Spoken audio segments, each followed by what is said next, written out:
नमस्कार और the deep dive में आपका स्वागत है। तो आज की हमारी पड़ताल एक जासूसी मिशन जैसी है। हाँ, जासूसी मिशन। हाँ, हम हजारों साल पुराने एक ग्रंथ के पन्ने पलटेंगे और हमारा मिशन है ये खोजना कि क्या ब्रह्मांड के सबसे बड़े रहस्यों में से एक मतलब मल्टीवर्स या अनेक ब्रह्मांडों का सिद्धांत, इसके सुराग विज्ञान से बहुत पहले ही कहीं और छिपे थे। और वो ग्रंथ है श्रीमद् भगवद गीता। जी हाँ, आज हम ये समझने की कोशिश करेंगे कि आधुनिक विज्ञान जिस मल्टीवर्स की बात करता है, क्या उससे मिलती जुलती कोई सोच गीता में भी मौजूद है। ये सुनने में ही कितना अजीब लगता है ना। एक तरफ क्वांटम फिजिक्स और दूसरी तरफ हजारों साल पुराना आध्यात्मिक संवाद। बिल्कुल। तो हमारा मिशन साफ है। हम गीता की ब्रह्मांडीय सोच और विज्ञान के सिद्धांतों के बीच की कुछ हैरान करने वाली समानताओं को खंगालेंगे। लेकिन एक मिनट, शुरू करने से पहले एक बात साफ करनी बहुत जरूरी है। हाँ, ये बहुत जरूरी है। गीता कोई साइंस की किताब नहीं है, ये एक आध्यात्मिक और दार्शनिक ग्रंथ है। सही कहा। हमारा इरादा यहाँ दोनों की तुलना करना नहीं है या ये साबित करना नहीं है कि गीता में विज्ञान है। नहीं, बिल्कुल नहीं। हम तो बस उन वैचारिक समानताओं को देख रहे हैं जो सोचने पर मजबूर करती हैं। मतलब कैसे दो अलग अलग रास्ते एक ही मंजिल की तरफ इशारा करते से लगते हैं। बहुत बढ़िया। तो चलिए इस खोज की शुरुआत करते हैं सबसे बुनियादी सवाल से। मल्टीवर्स का मतलब है अनेक ब्रह्मांड। क्या गीता में अनेक दुनियाओं जैसी कोई बात कही गई है? हाँ, और यहीं से कहानी दिलचस्प होनी शुरू होती है। गीता में लोक शब्द का इस्तेमाल हुआ है। लोक मतलब स्वर्गलोक, पृथ्वीलोक, वो सब। आमतौर पर हम वही समझते हैं, लेकिन गीता का संदर्भ इससे कहीं ज्यादा गहरा है। अध्याय 8 का एक श्लोक है, आ ब्रह्म भुवना लोका पुनरावर्तिनो अर्जुन। ठीक है, इसका मतलब क्या हुआ? पुनरावर्तिनो का मतलब है जो बार बार आता है, राइट? एकदम सही। इस श्लोक का मोटा मोटा मतलब है, हे अर्जुन, ब्रह्मलोक से लेकर, जो कि सबसे ऊंचा लोक है, नीचे के सभी लोकों तक ये सब बार बार बनने और मिटने वाले। अच्छा, यहाँ ध्यान देने वाली बात लोका है, यानी बहुवचन। बिल्कुल, यानी एक दुनिया नहीं बल्कि अनगिनत दुनियाओं की बात हो रही है जो एक बड़े ब्रह्मांडीय सिस्टम का हिस्सा है। एक मिनट, तो ये सिर्फ स्वर्ग नरक या अलग अलग ग्रहों की बात नहीं है, ये उससे भी बड़ा कुछ है। हाँ, जैसे कि अलग अलग रियलिटीज या डायमेंशंस। आप बिल्कुल सही पकड़ रहे हैं। ये अवधारणा आधुनिक मल्टीवर्स सिद्धांत के पैरेलल यूनिवर्स के विचार के बहुत करीब है। सच में? हाँ, गीता ये नहीं कहती कि ये लोग एक के ऊपर एक है, बल्कि ये संकेत देती है कि ये अस्तित्व के अलग अलग स्तर हैं, हर एक अपनी अलग हकीकत के साथ। बिल्कुल ठीक वैसे ही जैसे मल्टीवर्स थ्योरी में कहते हैं कि हर ब्रह्मांड के अपने अलग भौतिक नियम हो सकते हैं। ये तो कमाल है। अगर इतनी सारी दुनियाएं हैं तो क्या वे हमेशा से थीं या उनका भी कोई बनना बिगड़ना होता है? यही तो इस पूरी सोच का सबसे हैरान करने वाला हिस्सा है। आपने श्लोक में ध्यान दिया, पुनरावर्तिनो। हाँ, बार बार आती जाती हैं। गीता सिर्फ ये नहीं कहती कि अनेक लोग हैं, बल्कि ये भी बताती है कि वो एक अंतहीन चक्र में बनते और मिटते हैं। अच्छा। इसी अध्याय 8 के अगले ही श्लोकों में ब्रह्मा के दिन और रात की अवधारणा आती है। हाँ। और उसका जो पैमाना है वो दिमाग चकरा देता है। हाँ, मैंने इसके बारे में पढ़ा है। कुछ अरबों साल का एक दिन होता है ना? हाँ, गीता के अनुसार ब्रह्मा का एक दिन मतलब लगभग 4.32 अरब साल, 4.32 अरब साल, और उतनी ही लंबी उनकी रात। और ये सिर्फ समय का बड़ा आंकड़ा नहीं है, ये असल में सृष्टि का ब्लूप्रिंट है। ब्लूप्रिंट कैसे? श्लोक कहते हैं कि जब ब्रह्मा का दिन शुरू होता है तो सारे लोग अव्यक्त यानी अनमैनिफेस्टेड स्टेट से व्यक्त यानी मैनिफेस्टेड स्टेट में आ जाते हैं। मतलब सृष्टि पैदा होती है। हाँ, और जब रात होती है तो सब कुछ खत्म नहीं बल्कि विलीन हो जाता है। सब कुछ वापस उसी अव्यक्त अवस्था में लौट जाता है, एक तरह का कॉस्मिक रीसेट। बिल्कुल। और जब अगला दिन शुरू होता है तो सृष्टि फिर से प्रकट होती है। ये चक्र हमेशा चलता रहता है। ये तो सीधे सीधे आधुनिक ब्रह्मांड विज्ञान के कुछ सिद्धांतों जैसा लगता है। जैसे बिग बैंग से ब्रह्मांड शुरू हुआ, और कुछ थ्योरीज कहती हैं कि ये हमेशा फैलता नहीं रहेगा, बल्कि एक दिन बिग क्रंच में वापस सिकुड़ जाएगा और फिर शायद एक और बिग बैंग होगा। हाँ, साइक्लिक यूनिवर्स मॉडल। बिल्कुल। समानता बहुत गहरी है। बिग बैंग कहता है कि ब्रह्मांड एक सिंगुलैरिटी से शुरू हुआ, गीता कहती है सृष्टि अव्यक्त से शुरू होती है। साइक्लिक मॉडल कहते हैं कि ब्रह्मांड खत्म होके फिर से शुरू हो सकता है।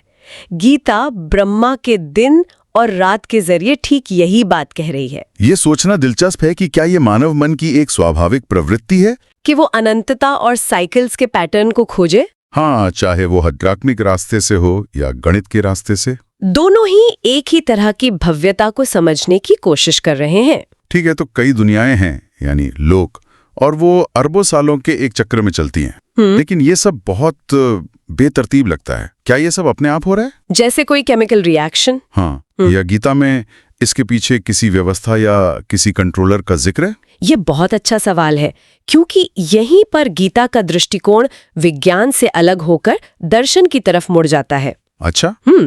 विज्ञान कैसे पर ध्यान देता है, क्यों पर नहीं, लेकिन गीता इसका जवाब देती है।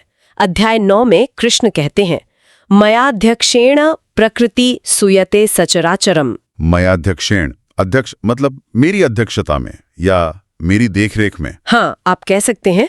इसका अर्थ है मेरी देखरेख में ये भौतिक प्रकृति सभी चर और अचर प्राणियों को उत्पन्न करती है। ओह। इसका सीधा सा मतलब है कि ये पूरी प्रक्रिया, असंख्य लोकों का बनना, उनका चलना और फिर विलीन हो जाना, ये सब अपने आप नहीं हो रहा। इसके पीछे एक इंटेलिजेंस है। हाँ, एक सोची समझी व्यवस्था है जिसके पीछे एक सर्वोच्च चेतना है। तो अगर हम इसे मल्टीवर्स के आइडिया से जोड़ें, इसका मतलब हुआ कि ये इंटेलिजेंस एक ही समय में अनगिनत यूनिवर्स बना और चला रही है। बिल्कुल।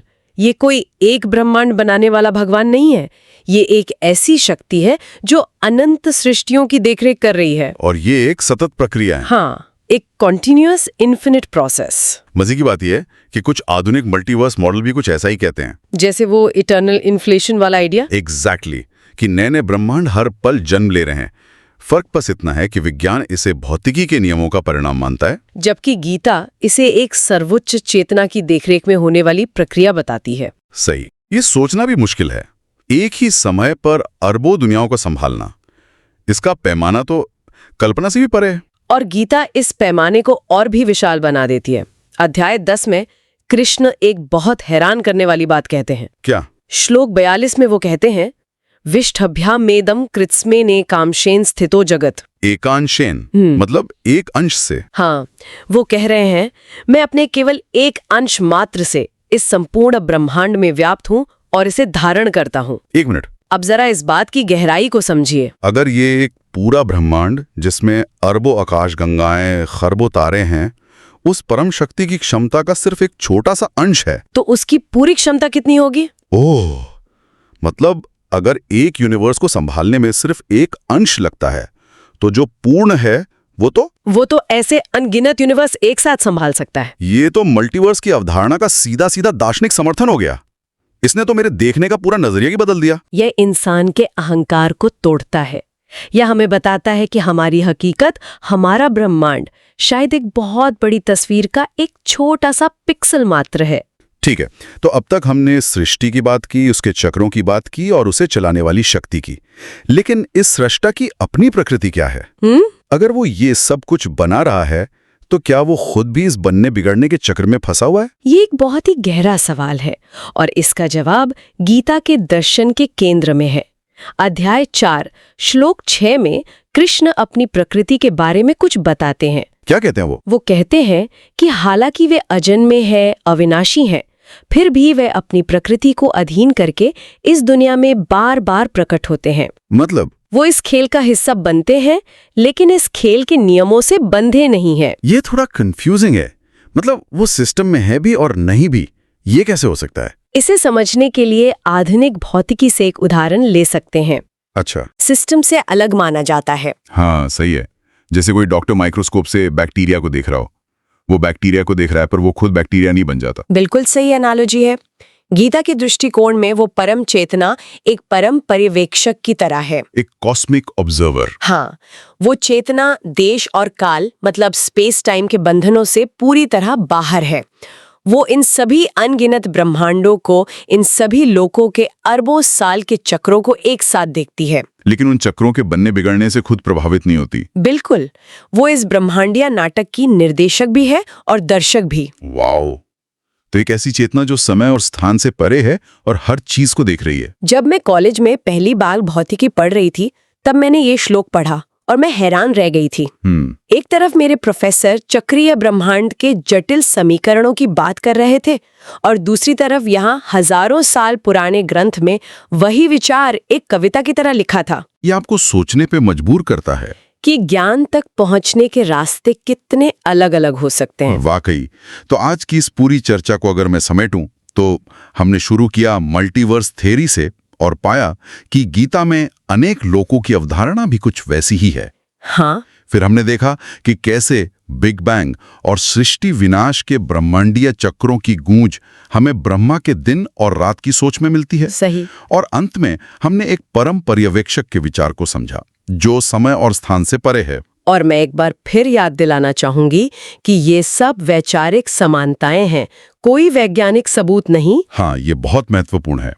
गीता का उद्देश्य ब्रह्मांड की भौतिकी समझाना नहीं है, उसका उद्देश्य इंसान को उसके अस्तित्व का अर्थ समझाना है। लेकिन ये देखना फैसिनेट करता है कि मानव मन, चाहे वो प्राचीन ऋषियों का हो या आज के वैज्ञानिकों का, जब ब्रह्मांड की विशालता के बारे में सोचता है तो एक जैसे ही सवालों और संभावनाओं तक पहुंचता है। बिल्कुल।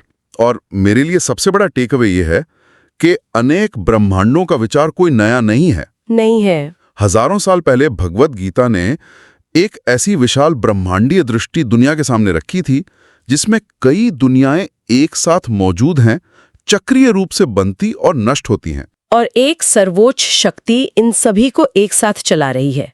ये प्राचीन ज्ञान और आधुनिक खोज के बीच एक अविश्वसनीय पुल जैसा लगता है। सही कहा। और ये पूरी चर्चा एक बहुत ही महत्वपूर्ण सवाल पर आकर खत्म होती है। अच्छा। जिसे हम श्रोताओं के सोचने के लिए छोड़ सकते हैं। हमने देखा कि कैसे मल्टीवर्स जैसे विषयों की झलक प्राचीन दर्शन में मिलती है। तो सवाल ये है कि और कौन सी गहरी वैज्ञानिक अवधारणाएं जैसे समय का सापेक्ष होना या चेतना की प्रकृति हमारी प्राचीन दार्शनिक परंपराओं में पहले से ही मौजूद हो सकती हैं, जो बस फिर से खोजे जाने का इंतजार कर रही हैं।